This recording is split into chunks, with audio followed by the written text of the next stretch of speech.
came up and it trampled, what's the word, trampled, yeah? So many people in the streets of Jerusalem, and it killed so many people. And then it went towards north.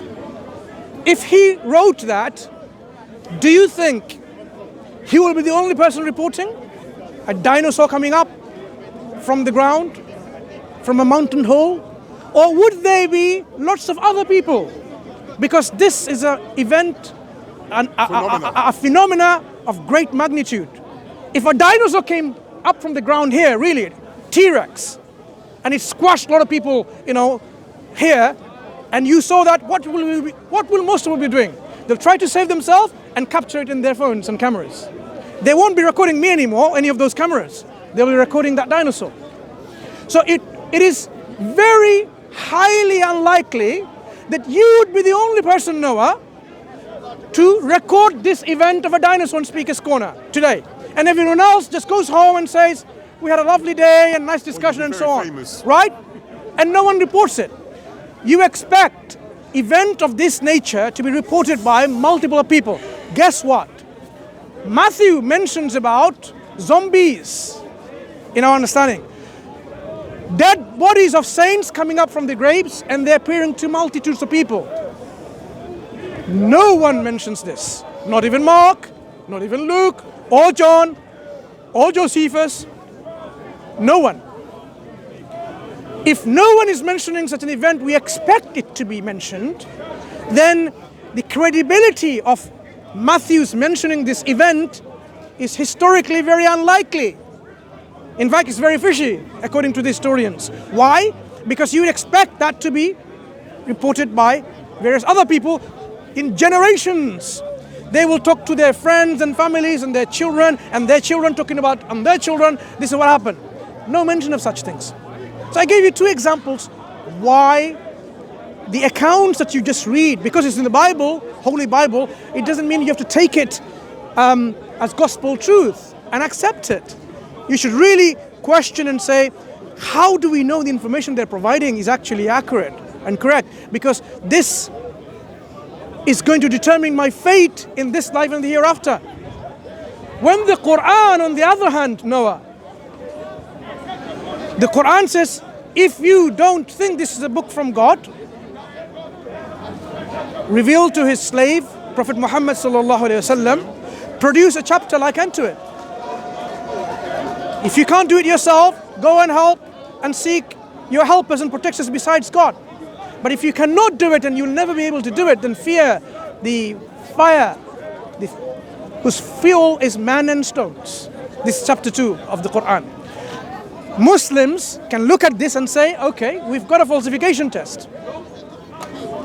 If the Quran is actually from a human being or groups of human beings, from any communities other than God, from Satans, from jinns, whatever, we should be able to imitate it. We should be able to make something like the Quran. Have people done it? Question number one. Can we see that people have done it, attempted and done it? Made the imitations of the Quran. Made the imitations of the Quran. Made the imitation is? Imitations of the Quran. Yeah. Has anyone done it? Yes. I tried. The Gospel of Thomas. I tried yesterday on chat. Isa building a clay from building up a bird from clay. That's what I know. The Gospel of Thomas. There's imitation in the Quran. You see, when the Quran says bring something like it, yeah, not many people understand what the nature of the challenge is. So Yes, I thought artificial intelligence might come to the rescue of friends like yourselves, and I did a whole conversation over an hour yesterday and uploaded that on Dawah, our channel. You can watch that, ChatGPT imitating the Quran, and you will see that the ChatGPT admits that I am not successful, okay? Because, and not the Gospels. okay, Noah, the Quranic challenge is to bring something like it. Yeah, if I say bring something like this, I'm not going to bring a banana. I'm not going to bring a tripod. I'm not going to bring an umbrella. It's not like it, right? So, the Quran has its own linguistic genre with its linguistic composition. That's how you should bring, because it's an objective criteria. No one has been able to do it. Even the artificial intelligence I tried yesterday just to see whether they can come to your rescue, and it failed too, quite miserably. And it even said it's not possible even in the future. In the future, if they then did it, would you cease to be a Muslim? No, stay there. I want to just, are you trying to go? Yeah. I need Okay, to go. so just to summarize then, Noah, I know you're smart and you're intelligent. And yourself as well. That's besides, there's no dispute about that. What we would expect is the feeling for each of us that none of us should want anyone to go to hellfire and be burned eternally. We don't want our enemies to go into hellfire. We might have our differences. We would expect everyone to be saved from the fire of hell. The fire of hell is no joke. We want all of us to be saved. We would like you to consider this seriously. The only way to be saved from the fire of hell is to worship God alone, without ascribing any partners to God. And in the belief set that you have currently, it includes partnership with God. And according to the Quran, according to God in the Quran, whoever dies associating partner with God, their only abode is hellfire, and they will never come out of it. They will remain in there forever. So it is something grievous, something enormous to really reflect and say, do I want to go there? Of course I don't. So you should really think and reflect and say, look, I've heard something from a Muslim friend, Mansur. I don't want you to think that I haven't been listening. I've been standing and listening because I don't have anything else. Yeah. I'm just learning. No, go and learn. That's what we're saying. Iqra bismi rabbika alladhi khalaq. Quran started, revelation started with read, proclaim, recite in the who created. So Islam encourages you to learn. Islam encourages you to do research.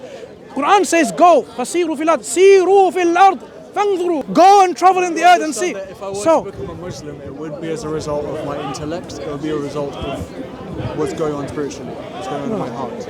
To become a Muslim, your heart needs to surrender to God.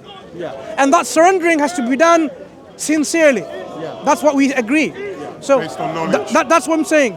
But make sure that you try to remove biases as much as possible. You can spend your whole life learning a lot. Yeah. And that doesn't make it But true. you know that there is only one God. Yeah. So when there is a concept of two gods, Ahriman and Angrimanyu, the Zoroastrian gods, or many gods, or Trinitarian gods, you know there is a distinction between them. 1 and 2 in 1 is not the same.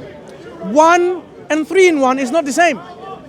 So you have to really say, okay, do I want to believe in one God, or do I want to believe in 3 in 1 God, or 5 in 1 God, and so on and so forth. If your heart and your mind resonates with the belief that you should believe in one God, not 2 in 1 or 3 in 1, your heart should accept that. That's what we're saying. That's all we're saying. So read about the biography or about the Prophet ﷺ through his biographies. Learn about this character. Read the Quran and see what it says about God himself. What does God say about you and your creation and your purpose in life? What does God say about heaven and hell? What does God say about what you have to do here to go to heaven, or how to avoid hell? So once you embark on this journey, and if you do that sincerely, God guides without a doubt. There is a hadith, Qudsi, which is like God is saying in the speech of Prophet Muhammad ﷺ, that if you approach God like a dhira'an, like a one hand span, God will come to you like an arm span. If you come to you one arm span, God will come to you like 2 arm span. If you go to God walking, God will come to you running. You understand the figurative usage of these words? If you take an initiative, God makes even more efforts and initiative to guide you. So if you do that sincerely, you will receive guidance. But in doing that, if you become your own obstacle, then no one can save you. We can't save you, you can't save yourself. But in the day of judgment, we have to be absolutely clear that we don't want to end up in hellfire. So Noah, pleasure speaking to you.